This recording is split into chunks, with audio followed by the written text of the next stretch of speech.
So Mark, I heard that you were a SMS student before you become a professional in performing arts. So how do you feel about the course that you participated? I participated in MJ1 as my first musical, and I think it was one of the first musicals I did in Hong Kong, and I thought it was a very great platform to start my performing arts journey. Actually, a lot of fond memories come from SMS. Actually, a lot of my close friends now, or the people I work with in this industry, are people I met from SMS, like students, teachers, things like that. So I think the summer musical school is a really fun, a really great environment for students or teachers, like-minded people to get together and create something so powerful.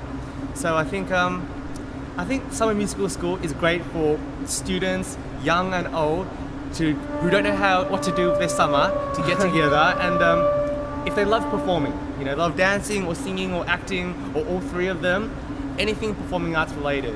When you go and spend 3 weeks with a bunch of people who are all interested in performing arts in some sense, then you have a really great time. And in 3 weeks you create memories that you never forget. You create friendships that you have for the rest of your life.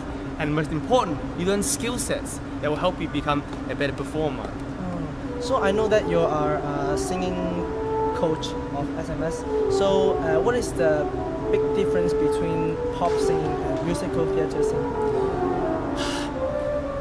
Musical theatre singing adds a certain drama, a drama element.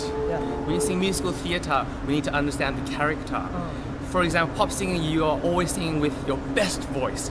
And musical singing, it is always your best voice as well. However, sometimes some lyrics you might sing with a more a character style. Some of it more spoken, some of it more quiet, because you need to understand at that moment the character, what that character needs to project.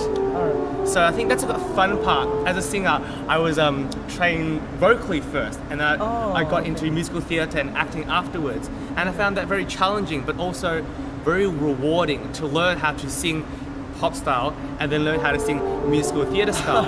And actually, once you learn how to sing musical theatre style, I think it adds value to how you sing pop music, because all of a sudden you can sing with characterization. You can sing with understanding the motives of the song.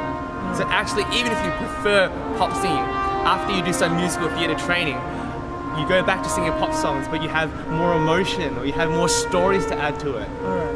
So do you have any tips for our SMS students? Any tips for SMS students? The most important thing is to enjoy. When you come to the audition, because there will be a lot of people coming to the auditions, is to just bring your biggest smile, to bring your biggest voice, to not be shy. Because if it's very shy, we don't get to see your best qualities out. And I think after audition you go, oh, I wish I did better.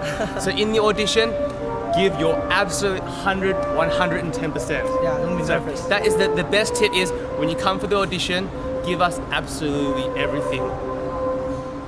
Thank you, Mark. Thank you.